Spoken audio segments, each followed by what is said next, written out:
president called on the world to take a stand against religious extremism. Barack Obama singled out one person, Sheikh Bin Bayyah, as a voice of moderate Islam. Take a listen. The ideology of ISIL or Al-Qaeda or Boko Haram will wilt and die if it is consistently exposed and confronted and refuted in the light of day. Look at the new forum for promoting peace in Muslim societies. Sheikh Bin Bayyah described its purpose. We must declare war on war so the outcome will be peace upon peace. Well, I had the opportunity to sit down with Sheikh Bin Bayyah, the Mauritanian-born cleric, right here in Abu Dhabi. Have a listen to this. Why are we seeing such extreme violence in Muslim countries today? It involves historical grievances, unemployment, poverty, political and social conditions, as well as an extreme religious element. For that reason, it is not possible for a cleric to put forward solutions to all of these problems. But we can at least attempt to address this problem at hand, to convince those who stir up the violence that their methodology and their vision is not a sound one from the religious perspective.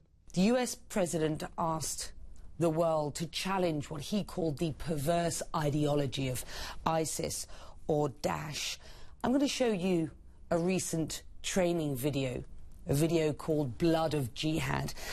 And I wonder how you believe you can challenge what is this propaganda being released by the organization, which is being used to pull in disenfranchised, disillusioned young Muslims. This is the video, sir. How do you counter the message from ISIS?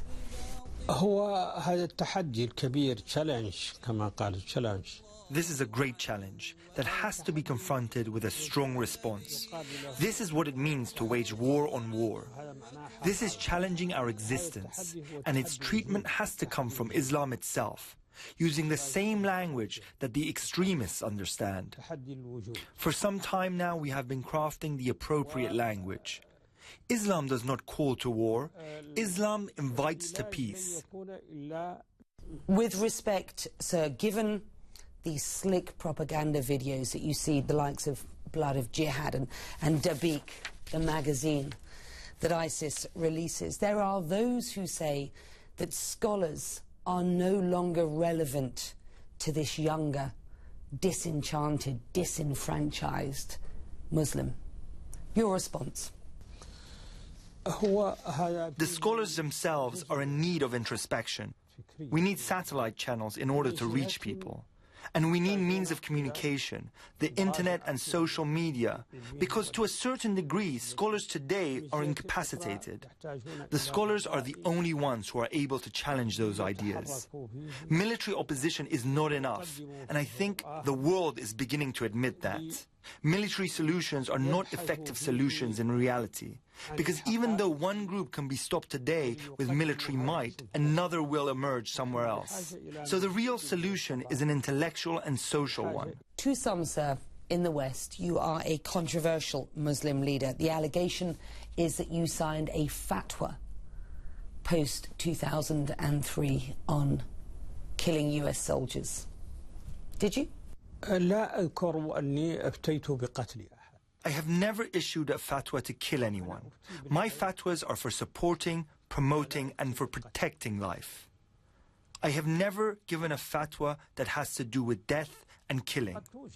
Perhaps there were some resolutions at conferences that I was involved in that denounced certain policies, for instance, American occupation or Israeli occupation.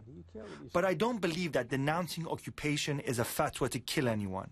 In fact, I can never recall giving a fatwa that harmed anyone, let alone one that's calling for anyone's death. I call to life. I call to life. I do not call to death. I do not call to kill anyone, and if anyone claims this or are making allegations, let him bring his proof.